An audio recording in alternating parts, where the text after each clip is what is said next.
ഞങ്ങൾ ലാസ്റ്റ് വെക്കാൻ പോകുന്നതിന് തൊട്ട് മുന്നേ ഉള്ള കറണ്ട് ബില്ലാണ് 7700 രൂപ റേഞ്ചിൽ വരുന്നുണ്ട്. പിന്നെ ഈ പറഞ്ഞ എനർജി ചാർജ് ഇതിലില്ല. പകരം 372 രൂപയാണ് നമുക്ക് ഇതിൽ ബില്ല് വന്നിട്ടുള്ളത്. ഒരു ലിഥിയം ബാറ്ററി, ഇത് 6 കിലോ വാട്ട്. അതെ, 6 കിലോ വാട്ട് ബാറ്ററിയാണിത്. ഇതിനകത്ത് സേഫ്റ്റി, അത് വെള്ളം ഒഴിക്കാൻ മറ്റു കാര്യങ്ങളൊന്നുമില്ല. പെട്ടെന്ന് നമ്മളൊന്നും മെയിൻറ്റെയിൻ ചെയ്യണ്ട. പക്ഷെ ലിഥിയത്തിന് സംബന്ധിച്ചിട്ടും 100% പൊല്യൂഷൻ ഫ്രീ ആണ്.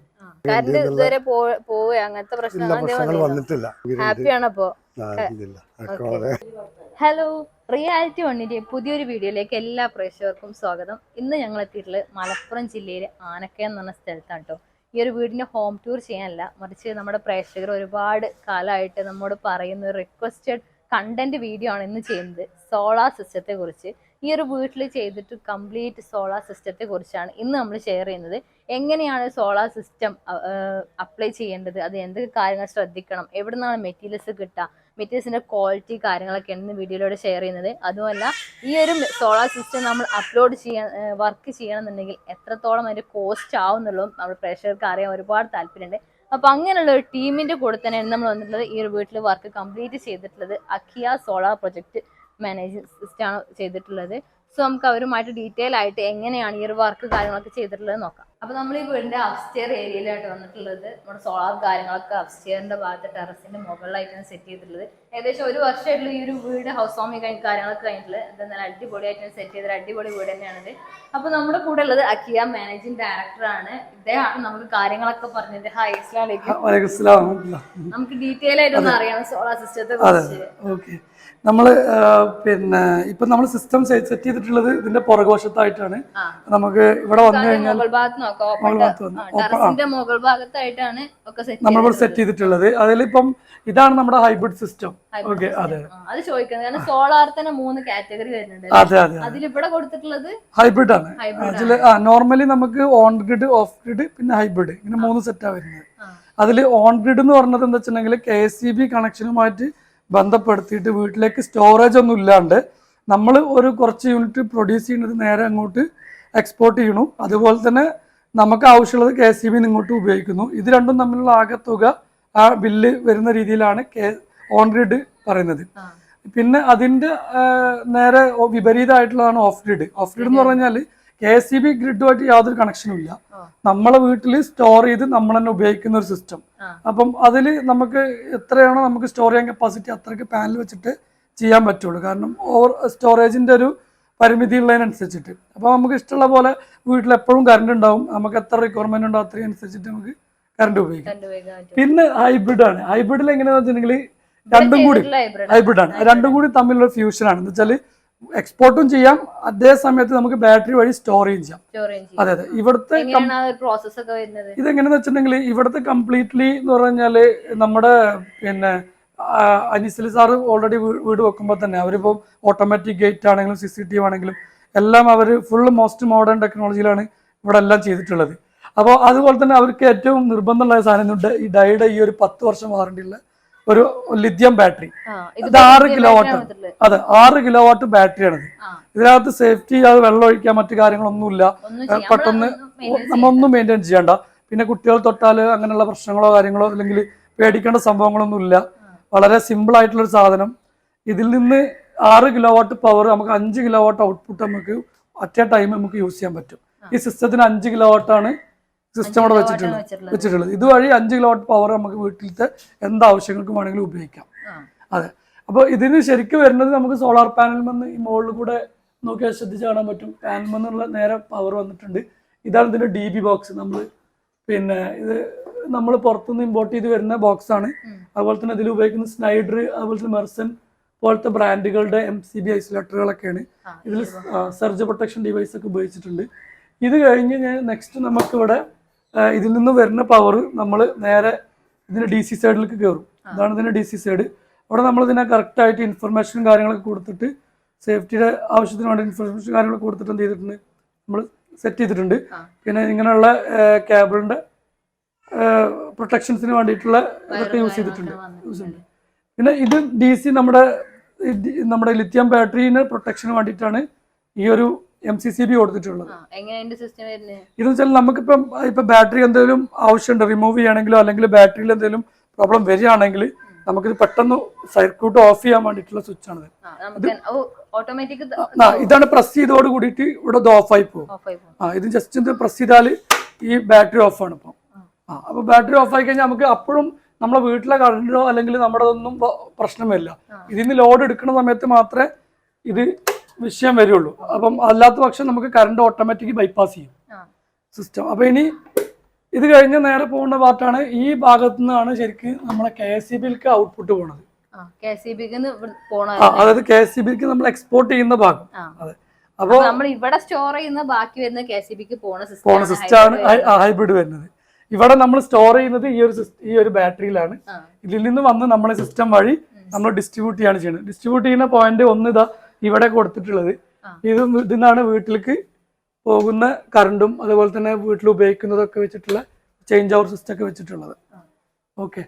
പിന്നെ നമുക്ക് ഇതിന്റെ പാനൽ വേണമെങ്കിൽ മുകൾ ഭാഗത്താണ് വരുന്നത്. ഇത് ഇങ്ങനെ ഈ ഒരു സ്പേസിൽ വെച്ചോണ്ട് വല്ല കുട്ടികൾക്ക് ഹാർംഫുൾ എഫക്റ്റ് അല്ല, അങ്ങനൊന്നുമില്ല. ഇപ്പൊ നോർമലി ഇപ്പൊ മുമ്പ് വെക്കുന്ന ലെഡ് ആസിഡ് ബാറ്ററി എന്ന് പറഞ്ഞ ബാറ്ററി ഉണ്ടല്ലോ, നമ്മൾ വെള്ളം ഒഴിച്ച് വരുന്നത്. അത് തന്നെ അതിങ്ങനെ വർക്ക് ചെയ്യുമ്പോൾ ഇതിനകത്ത് ഒരു വെള്ളം ബേസിക്കലി കെമിക്കല് പിന്നെ തിളച്ചിട്ടാണ് ഇതിന്റെ കെമിക്കൽ റിയാക്ഷൻ കൊണ്ടാണ് ഇത് കറണ്ട് ഉണ്ടാക്കുന്നത്. അപ്പോൾ അതിന് അതിന്ന് വരുന്ന ചെറിയ ഫ്യൂംസ് ഒക്കെ കുട്ടികൾക്ക് ശരിക്കും എഫക്റ്റ് ആണ്. കാരണം വീടിന്റെ കോണിയുടെ ചോട്ടിലൊന്നും ഇത് വെക്കരുത്, അവിടെ വെക്കുക. പക്ഷെ അത് നമ്മൾ വെക്കരുതെന്ന് പറയാറുണ്ട്. കാരണം എന്താ വെച്ചാൽ ഒരു ബാറ്ററി ഒന്നും വലിയ എപ്പോഴെങ്കിലും കറണ്ട് പോകുമ്പോൾ ഉപയോഗിക്കുന്ന പോലെയല്ല. സോളാർ 24/7 വർക്ക് ചെയ്യും. രാത്രി ഫുൾ ടൈം വർക്ക് ചെയ്യും, പകൽ ഇത് ചാർജ് ആവും.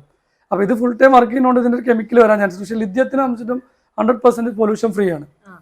ഒരു യാതൊരു തരത്തിലും ഇതിന് ഒരു സേഫ്റ്റി ഇഷ്യൂസ് ഒന്നുമില്ല. നമുക്ക് തൊട്ടാല ഉള്ളിൽ ചെറിയ ബാറ്ററികളാണ്, സേഫ് സ്റ്റോറേജ് ബാറ്ററികളാണ്. പിന്നെ ഇതിനുള്ളിൽ തന്നെ BMS കൺട്രോളർ ഉള്ളതുകൊണ്ട് നമുക്ക് സേഫ് ആയിട്ട് 10 കൊല്ലമാണ് വാറണ്ടി വരുന്നുണ്ട്. ഇതിന്റെ പാനൽസും കാര്യങ്ങളൊക്കെ മുകൾ ഭാഗത്ത് നോക്കാം. അതെ. അപ്പൊ നമ്മളിത് അവരെ ഏറ്റവും ടോപ്പിൽ എത്തിയത് സ്ലോ പ്രൂഫ് ആണ്. സ്ലോപ്പ് തന്നെ നമ്മൾ ചെയ്യാൻ പറ്റുമല്ലേ? അതെ. നമുക്ക് ഇതിൽ ഏത് ടൈപ്പ് റൂഫ് ആണെങ്കിലും ആദ്യം നമ്മൾ സിവിൽ ഇതിന്റെ റൂഫിന്റെ മുകളിൽ അതൊരു ഫ്ലാറ്റ് സ്ട്രക്ചർ ആദ്യം പണിയും. അതിന്റെ മുകളിലാണ് നമ്മൾ സോളാർ സിസ്റ്റം വെക്കുന്നത്. ഇത് ഏത് തരം റൂഫിലാണെങ്കിലും നമുക്ക് ഇത് ചെയ്യാൻ പറ്റും. ഇതിൽ മെയിൻലി ചലഞ്ച് എന്താണെന്ന് വെച്ചാൽ ഒരു വാട്ടർ പ്രൂഫിങ് ചെയ്തിട്ട് ഇത് ചെയ്യാന്നുള്ളത്. കാരണം വെള്ളം ഇത് സ്ക്രൂ ചെയ്ത് കഴിഞ്ഞാൽ കോൺക്രീറ്റിനൊക്കെ പ്രോബ്ലംസ് ഉണ്ടാവാനുള്ള ചാൻസ് ഉണ്ട്. അപ്പൊ നമ്മളത് മറ്റേ കോൺക്രീറ്റിന് എഫക്റ്റ് ഇല്ലാത്ത രീതിയിൽ വാട്ടർ പ്രൂഫിങ് ചെയ്തിട്ടത് കറക്റ്റ് ചെയ്യലാണ് ഏറ്റവും വലിയൊരു ചലഞ്ച് ഉള്ളത്. ലീക്കേജ് വരാനുള്ള ചാൻസ് ഉണ്ട്. അപ്പൊ അത് നല്ല കറക്റ്റ് ആയിട്ട് തന്നെ വാട്ടർ പ്രൂഫിങ് ചെയ്തിട്ട് തന്നെ ചെയ്യണം. അതെ. പിന്നെ അതുപോലെ തന്നെ പിന്നെ നമ്മൾ ഈ ഒരു സിസ്റ്റം എന്ന് പറഞ്ഞു കഴിഞ്ഞാൽ ഇത് കംപ്ലീറ്റ്ലി പിന്നെ GP പൈപ്പിൽ ഉപയോഗിച്ചിട്ട് അപ്പോളോയിൽ വെച്ചിട്ട് 2 കോട്ടിങ് പെയിന്റ് അടിച്ചിട്ട് പിന്നെ അതിന്റെ പ്രൈമർ അടിച്ച് അതിന്റെ മുകളിൽ പെയിന്റ് അടിച്ചിട്ടുള്ള ഒരു ഫ്രെയിമാണ് ചെയ്തിട്ടുള്ളത്. ഈ ഫ്രെയിമിന്റെ മുകളിൽ ചെയ്തിരിക്കുന്ന സിസ്റ്റം എന്ന് പറഞ്ഞാൽ ODIP-ആണ്, HDGI ആണ്. GI ആണ്. എന്ന് വെച്ചാൽ അത് ഒരിക്കലും തുരുമ്പ് പിടിക്കൂല. ഈ ഒരു സ്ട്രക്ചർ എന്ന് വെച്ചാൽ നമ്മള് മൊബൈൽ ടവർ മറ്റു കാര്യങ്ങൾക്കൊക്കെ ഉപയോഗിക്കുന്ന ഒരു തരം സ്ട്രക്ചർ ആണിത്. അപ്പം ഇത് വെച്ചിട്ടാണ് നമ്മൾ ഈ ഒരു പ്രോജക്റ്റ് നെറ്റ് ആൻഡ് ബോൾട്ട് ആണ്, കംപ്ലീറ്റ് റിമൂവബിൾ ആൻഡ് റീഫിക്സിബിൾ ആണ്.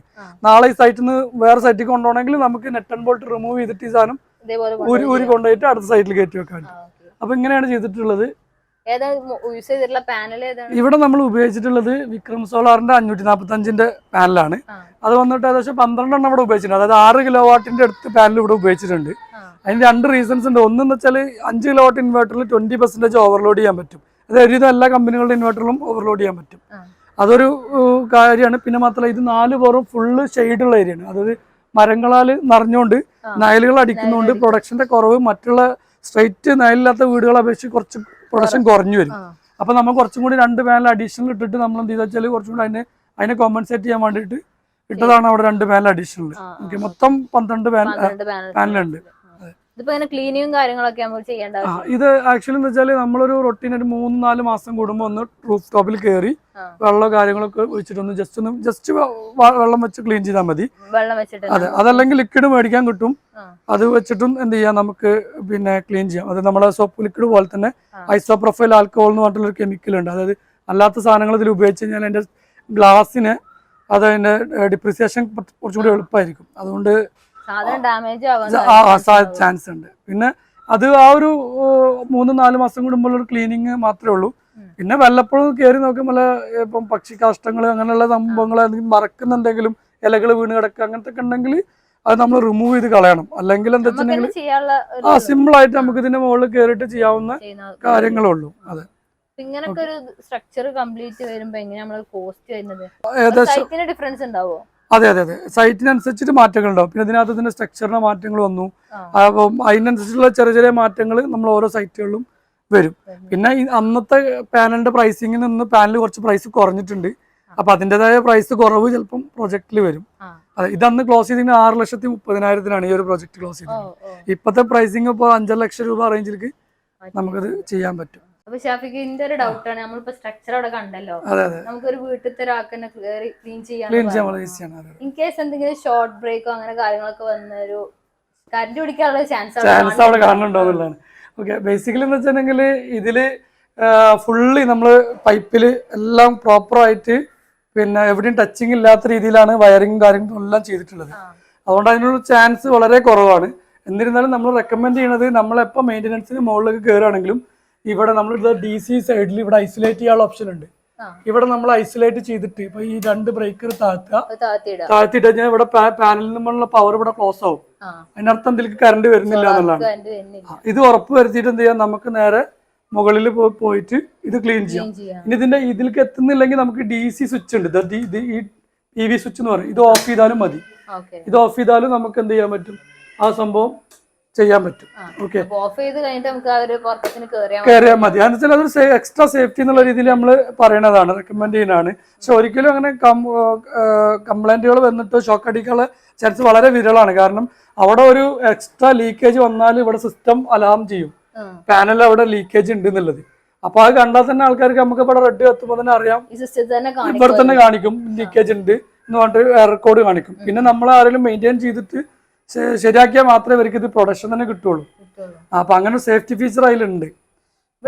കഴിഞ്ഞ ഒരു സോളാർ വെക്കുന്നതിന് മുന്നുള്ള ഒരു കറണ്ട് ബില്ലൊക്കെ എത്രയാണ്? ഏകദേശം നമ്മളിപ്പോ ഇവിടുത്തെ മുമ്പത്തെ കറണ്ട് ബില്ല് വെച്ച് നോക്കുകയാണെങ്കിൽ ഏകദേശം 5 കിലോവാട്ട് വെച്ചിരിക്കണല്ലേ? അതെ അതെ അതെ, 5 കിലോവാട്ടാണ് വെച്ചിട്ടുള്ളത്. ബില്ല് നമ്മളെ ഞങ്ങൾ ലാസ്റ്റ് വെക്കാൻ പോകുന്നതിന് തൊട്ട് മുന്നേ ഉള്ള കറണ്ട് ബില്ലാണ് 7,700 രൂപ റേഞ്ചിൽ വരുന്നുണ്ട്.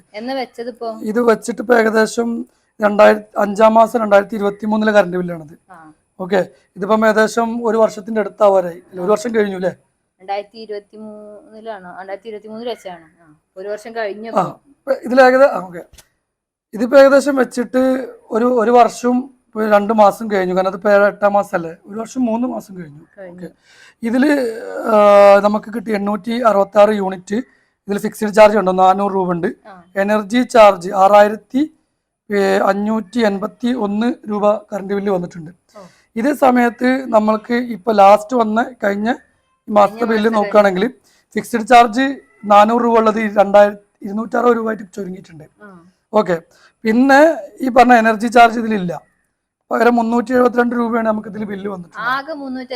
രൂപ വന്നിട്ടുള്ളൂ. അത് ഇതിന്റെ ചാർജസ് ആണ്. എന്ന് വെച്ചാല് നമ്മള് പിന്നെ ഇതിനൊരു ഫിക്സ്ഡ് ചാർജ് 260 എന്നുള്ള ചാർജും, പിന്നെ എനർജി മീറ്റർ റെന്റ് എന്നുള്ള റെന്റും, പിന്നെ ED ജനറേഷൻ ചാർജ് എന്ന് പറഞ്ഞിട്ട് 71 രൂപയും. ഇതാണ് ഇതിനാകെ വന്നിട്ടുള്ളത്.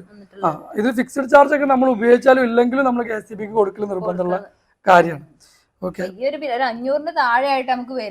വരുന്നുള്ളൂ. അതെ അതെ. പിന്നെ അതേമാതിരി തന്നെ ഇതിന്റെ സെക്കൻഡിൽ നമുക്ക് സോളാർ വെച്ച് കഴിഞ്ഞാൽ ബില്ലിൽ ഒരു 2 പേജ് എക്സ്ട്രാ വരും. കാരണം ഇതിനകത്ത് കൺസംഷൻ അഡ്ജസ്റ്റ്മെന്റ് റിപ്പോർട്ട് എന്ന് പറഞ്ഞിട്ട് റിപ്പോർട്ട് ഉണ്ട്. നമ്മൾ ടോട്ടല് നമ്മൾ ഉള്ള ഗ്രിഡിൽ യൂസ് ചെയ്തിട്ടുള്ള പവർ എത്ര ജനറേറ്റ് ചെയ്തു എന്നുള്ള ഡീറ്റെയിൽസ് ഒക്കെ നമുക്ക് ഈ 2 പേജിലായിട്ട് ഇതിൽ കാണാനും പറ്റും. ചെയ്യാൻ പറ്റും. ഐപാഡിലോ അല്ലെങ്കിൽ നമ്മുടെ ഐഫോണിലോ അല്ലെങ്കിൽ സാധാ മൊബൈലോ ആൻഡ്രോയിഡിലോ ഏത് വെർഷനിലും നമുക്ക് സപ്പോർട്ട് ചെയ്യുന്ന സോഫ്റ്റ്വെയർ ഉണ്ട്. ഇതിന്റെ സോഫ്റ്റ്വെയർ നമുക്ക് കറക്റ്റ് ആയിട്ട് എത്ര പവർ, ഇന്നത്തെ പവർ ജനറേഷൻ ആണ് 15.8 kW എന്ന് പറഞ്ഞത്. അതിൽ ഇന്ന് വൈകുന്നേരം വരെ ഇപ്പോൾ ഈ സമയം വരെയുള്ള പ്രൊഡക്ഷൻ ആണ്. ഇതിന്റെ നമുക്കിപ്പം മന്ത്ലി കൺസംഷൻ നമുക്ക് എടുത്ത് നോക്കാൻ പറ്റും. മന്ത്ലി കൺസംഷൻ ഇതിപ്പോ നമ്മള് ഗൾഫിൽ അനീസാറൊക്കെ ഓൾറെഡി ഓൺലൈനിൽ മോണിറ്റർ ചെയ്യുന്നതാണ്. അവിടെ ഈ പവർ എത്ര കിട്ടുന്നുണ്ടെന്നൊക്കെ അവർ നോക്കലുണ്ട്. ഇതിപ്പോ ഈ കഴിഞ്ഞ മാസത്തെ പവർ ഇതാ നമുക്കിങ്ങനെ ഓരോ ദിവസങ്ങൾ നടന്നത് കാണാൻ പറ്റും. അതുപോലെ ഇയർലി ഓരോ മാസത്തിലും എത്ര കൺസംഷൻ ഉണ്ട് എന്നുള്ളത്. അതായത് നമ്മൾക്ക് ഏറ്റവും കഴിഞ്ഞ മഴക്കാലമായിട്ടുള്ള ഏറ്റവും കുറഞ്ഞ പവർ ഉണ്ടാവില്ല എന്നുള്ളൊരു സിറ്റുവേഷനിലുള്ള സമയത്ത് നമുക്ക് കിട്ടിയിട്ടുള്ളത് 456 യൂണിറ്റ് പ്രൊഡക്ഷൻ ആണ്. അതുകൊണ്ട് നമ്മൾക്ക് 600 യൂണിറ്റ് ആണ് നമ്മൾ എക്സ്പെക്ട് ചെയ്യുന്നത്. പക്ഷെ ആവറേജ് ഒരു 80% അടുത്ത് നമുക്ക് കിട്ടിയിട്ടുണ്ട്. സാധാരണ ഇപ്പൊ ഒരു ഇപ്പൊ നോർമൽ വീട്ടില് 2000-3000 കറണ്ട് ബില്ലൊക്കെ വരുമല്ലേ? അതെ അപ്പൊ അവിടെ ഇപ്പൊ ഈ 5 കിലോവാട്ടിന്റെ ഇത് വെക്കണം എന്നുണ്ടോ? എങ്ങനെ? ഇതിലെങ്ങനെയാന്ന് വെച്ചാൽ നമ്മളൊരു 3000 കിലോ വാട്ടിന് ചോടുള്ള ആളുകൾക്ക് നമ്മൾ പൊതുവെ ഇങ്ങനെ സിസ്റ്റം റെക്കമെൻഡ് ചെയ്യലില്ല ഓൺ ഗ്രിഡ് ഒന്നും. കാരണം അവരെ സംബന്ധിച്ചിടത്തോളം ഒരു 2000 രൂപയുടെ ബില്ലേ വരുള്ളൂ. സാധാരണ നമ്മളൊരു 3000 രൂപയുടെ മുകളിൽ ബില്ല് വരുന്ന ആളുകൾക്കാണ് നമ്മൾ റെക്കമെൻഡ് ചെയ്യുന്നത്. കാരണം അതിൽ കുറഞ്ഞ ബില്ലുകൾ എന്ന് പറയുമ്പം അവർക്ക് പിന്നെ ഇത്രയും ഒരു എമൗണ്ട് ചെയ്യുമ്പോൾ ഒരു റിട്ടേൺ ഓഫ് ഇൻവെസ്റ്റ്മെന്റ് പൈസ മുടക്കിയതൊക്കെ ഒരു 5-6 കൊല്ലത്തിന് മുകളിൽ എടുക്കും ഇത് തിരിച്ചു കിട്ടണമെങ്കിൽ. നമുക്കൊരു 5 കൊല്ലം കൊണ്ട് തിരിച്ചു കിട്ടുന്ന രീതിയിലാണ് നമ്മൾ ഓൺ ഗ്രിഡ് ഒക്കെ വെക്കാൻ സജസ്റ്റ് ചെയ്യാറ്. പിന്നെ ഇത് എന്ന് പറഞ്ഞാൽ ഇത് ആ ഒരു പർപ്പസിന് ഉപയോഗിക്കുന്ന സിസ്റ്റം അല്ല. ഇവിടെ എന്ന് പറഞ്ഞാൽ എനർജി ഇൻഡിപെൻഡൻസ്, നമുക്ക് സ്വന്തമായിട്ട് കറണ്ട് ഉപയോഗിക്കുക എന്നുള്ളൊരു ആശയം ഉണ്ടാവും. നമുക്കിപ്പം പ്രൊഫഷണൽസ്, ഡോക്ടേഴ്സ്, എഞ്ചിനീയേഴ്സ് അവർക്കൊക്കെ കറണ്ട് പോയാൽ നിൽക്കാൻ പറ്റില്ല. കാരണം അവരുടെ ടൈമിൻ്റെ ഉള്ളിൽ അവർക്ക് ഹീറ്റർ, വെള്ളം ചൂടാവണം, ഭക്ഷണം പാകം ചെയ്യണം, ഒക്കത്തിന് ഒരു ടൈമിന് വാല്യൂ ഉള്ളവരാണ്. അങ്ങനത്തെ ആളുകൾക്ക് കറണ്ട് പോകുക എന്നുള്ളൊരു കൺസെപ്റ്റ് ആലോചിക്കാനേ പറ്റില്ല. അങ്ങനത്തെ ആളുകൾക്ക് ഫെസിലിറ്റേറ്റ് ചെയ്യാൻ വേണ്ടിയിട്ടാണ് നമുക്ക് ഇങ്ങനത്തെ ഒരു ഹൈബ്രിഡ് ഇപ്പം കൊടുത്തുകൊണ്ടിരിക്കുന്നത്. കാരണം പ്രൈസ് ഓൺ ഗ്രിഡിനേക്കാളും അവിടെ പ്രൈസ് നോക്കേണ്ട ആവശ്യമില്ല. കാരണം ഇതിന് ഇവിടെ ഫെസിലിറ്റിയാണ് നോക്കുന്നത്. അതെ, ഓൺ ഗ്രിഡിനേക്കാളും ക്യാഷ് കൂടുതലാണ്. പിന്നെ ഉള്ളതെന്ന് വെച്ചാൽ നമ്മളിവിടെ ഉപയോഗിക്കുന്ന ഗേറ്റ്, ഓട്ടോമാറ്റിക് ഗേറ്റ് ആണെങ്കിലും CCTV ആണെങ്കിലും ബാക്കിയുള്ള എല്ലാ കാര്യങ്ങളിലും പവർ ഇന്റർപ്രഷൻ പാടില്ല. കറക്റ്റ് സമയത്ത് എപ്പോഴും കറണ്ട് ഉണ്ടായിരിക്കണം. അപ്പോൾ തീർച്ചയായിട്ടും അങ്ങനത്തെ വീടുകളിൽ ഇത് റെക്കമെൻഡഡ് ആണ്. ഇവിടെ 5 കിലോ വാട്ടിന്റെ വെച്ച് നമ്മുടെ സബ്സിഡിയും കാര്യങ്ങളൊക്കെ എങ്ങനെ വരുന്നപ്പോ? ഇതിന് നമുക്ക് 78,000 രൂപയാണ് നോർമലി ഇപ്പൊ PM സൂര്യകാറിന്റെ സബ്സിഡി വരുന്നത്. 78,000 രൂപ. അതിപ്പം നമ്മൾ ഓൺ ഗ്രിഡ് ആണെങ്കിലും ഹൈബ്രിഡ് ആണെങ്കിലും ഒരേ സബ്സിഡിയാണ് വരുന്നത്. കസ്റ്റമർ അക്കൗണ്ടിലേക്ക് നേരിട്ടാണ് കിട്ടുക. കസ്റ്റമർ അതിന് വേണ്ടി അപ്ലൈ ചെയ്യണം. പക്ഷെ ആ വർക്ക് ഞങ്ങൾ എന്ത് ചെയ്തു തരും, അവർക്ക് വേണ്ടിയിട്ട് ഞങ്ങൾ തന്നെ അപ്ലൈ ചെയ്ത് കൊടുക്കാറുണ്ട്. അതെ കൊടുക്കാറുണ്ട്. ഏകദേശം ഇപ്പോഴത്തെ ലെവലിൽ ഒരു 1.5 മാസം കൊണ്ടൊക്കെ കിട്ടുന്നുണ്ട്. ആദ്യമൊക്കെ കുറച്ച് സ്ട്രക്കും കാര്യങ്ങളൊക്കെ ഉണ്ടായിരുന്നു. പിന്നെ ഇവിടെ എന്താ പുറത്ത് മീറ്റർ ബോർഡും കാര്യങ്ങളൊക്കെ എങ്ങനെ? അതെ, ഇതില് നമുക്ക് ലാസ്റ്റ് ഇതിന്റെ ഏറ്റവും പവർ നമ്മൾ KSEBക്ക് എക്സ്പോർട്ട് ചെയ്യുന്ന ഭാഗത്ത് ഒരു MCB കാണിച്ചല്ലോ, അതിൽ നിന്ന് വരുന്ന പവറും അതുപോലെ തന്നെ ഇതിന്റെ എർത്ത് എല്ലാം വരുന്നത് ഈ ഭാഗത്താണ്, ഈ സൈഡിലാണ്. അതില് പുറത്ത് വെക്കാന്നുള്ളതിന് KSEB എപ്പോഴും പുറത്തോട്ട് മീറ്റർ വെക്കണം, അവർക്ക് വന്നാൽ റീഡ് ചെയ്യാൻ പാകത്തിൽ വെക്കണം. അപ്പൊ നമ്മളൊരു ഐ കോണ്ടാക്റ്റിൽ ഇതാണ് നമ്മുടെ സോളാറിൽ നിന്ന് വരുന്ന മീറ്റർ. ഇപ്പോഴും ഇത് ബ്ലിങ്ക് ചെയ്തുകൊണ്ടിരിക്കേണ്ട ചെറിയ പവർ, അതായത് വൈകുന്നേരം ആയിക്കണ്, ഇപ്പോഴും ഇതിലേക്ക് ചാർജ് കയറിക്കൊണ്ടിരിക്കുന്നതുകൊണ്ടാണ് ഈ ബ്ലിങ്ക് ചെയ്യുന്നത്. ആ കാണുന്നത് പവർ അതിൽ കയറുന്നതുകൊണ്ട്. അതേമാതിരി 755 വാട്ട് എടുത്തുകൊണ്ടിരിക്കുക. അതേമാതിരി തന്നെ ഇതിൽ നിന്നും നമ്മളെ ഈ ഇതിലേക്ക് വരും. ഈ മീറ്ററിൽ നിന്ന് വീട്ടിലേക്കും ഒരു ഔട്ട്പുട്ട് പോകുന്നുണ്ട്, പുറമെ നമ്മുടെ KSEBിലേക്ക് ഒരു ഔട്ട്പുട്ട് പോകുന്നുണ്ട്. ഓക്കെ, അപ്പൊ ഇതാണ് നമ്മുടെ നെറ്റ് മീറ്റർ എന്ന് പറയുന്നത്. ഈ പറഞ്ഞ നമ്മള് അങ്ങോട്ടും ഇങ്ങോട്ടും കൊടുക്കുന്ന കറണ്ടിന്റെ കൊടുക്കൽ വാങ്ങൽ ഉള്ളതിന്റെ എക്സ്പോർട്ട് ഇമ്പോർട്ടും കാണിക്കുന്നത്. അതെ, ഓക്കെ. അത് നമുക്ക് ഇവിടെ പുറത്തുനിന്ന് നമുക്ക് പെട്ടെന്ന് കാണാൻ പറ്റും. അതെ അതെ, എർത്തിങ് വന്നിട്ടുള്ള ഈ ഒരു ഭാഗത്ത്, ഈ ഒരു പാർട്ടിലാണ് വന്നിട്ടുള്ളത്. പിന്നെ നല്ല സ്പേസ് വേണം. എത്ര ഡെപ്ത് ഒക്കെ കൊടുക്കുക? ശരിക്കും പറഞ്ഞാൽ നമുക്ക് ഒരു മിനിമം 1.5 മീറ്റർ എങ്കിലും താഴ്ത്തണം എന്നാണ്. അതേമാതിരി തന്നെ ഒരു 1.2 മീറ്റർ ഡിസ്റ്റൻസിൽ വേണം ശരിക്കും ചെയ്യാനായിട്ട്, വീടിൽ നിന്ന് വിട്ടിട്ട്. പിന്നെ ഒരു 5 മീറ്റർ, പിന്നെ ഒരു ഇടത്തു നിന്ന് മറ്റൊരു ഇടത്തേക്ക് 5 മീറ്റർ ഡിസ്റ്റൻസും വേണം. പിന്നെ ചില സാഹചര്യങ്ങൾ നമുക്ക് അതിനുള്ള ഗ്യാപ്പ് ഇല്ലെങ്കിൽ നമ്മളത് അഡ്ജസ്റ്റ് ചെയ്ത് ചെയ്യാറാണ് പൊതുവെ. ഇതിന്റെ മെയിൻ പിന്നെ ലൈറ്റ്നിങ് അറസ്റ്റന്റ് വെച്ചിട്ടുള്ളത്. അതെ അതെ, ഇത് ഈ എർത്താണ്. അവിടുന്ന് വരുന്ന പൈപ്പ് ഉണ്ടോ, ഈ പൈപ്പ്, വൈറ്റ് പൈപ്പ് വരില്ലേ, ഇതിലാണ് നമുക്ക് DC എർത്ത് കൊടുത്തില്ല. പാനൽ മന്ന് വരുന്ന എർത്ത് ഇവിടെയാണ് കൊടുത്തിട്ടുള്ളത്. 2 കൊടുത്തിട്ടുണ്ട്. ഇതെന്താ സംഭവം?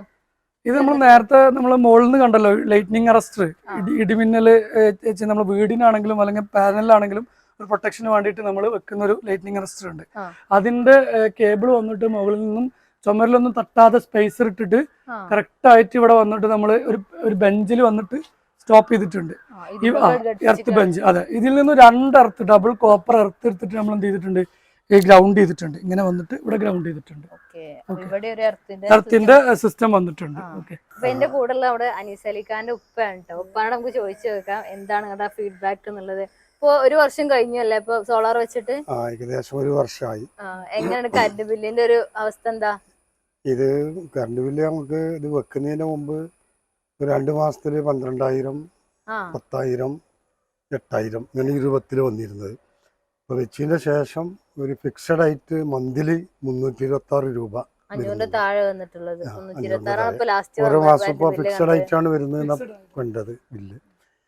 അപ്പോൾ ഇത് ഒരു ഹൈബ്രിഡ് സിസ്റ്റം ആയതുകൊണ്ട് ഇങ്ങനെ ഒരു സൗകര്യം ഉണ്ട് കറണ്ട് എന്നുള്ള ഇതുവരെ പോവുക അങ്ങനത്തെ പ്രശ്നം ഇല്ല അങ്ങനത്തെ പ്രശ്നങ്ങൾ വന്നിരുന്നോ? വന്നിട്ടില്ല. കറണ്ട് പോകാന്നുണ്ടെങ്കിൽ നമുക്ക് ലൈനിലെ കറണ്ട് പോയാലും ബാറ്ററിയിൽ ഉണ്ടാവും. അപ്പൊ നമുക്ക് ഏത് സമയത്ത് നമുക്ക് വെളിച്ചം കിട്ടും.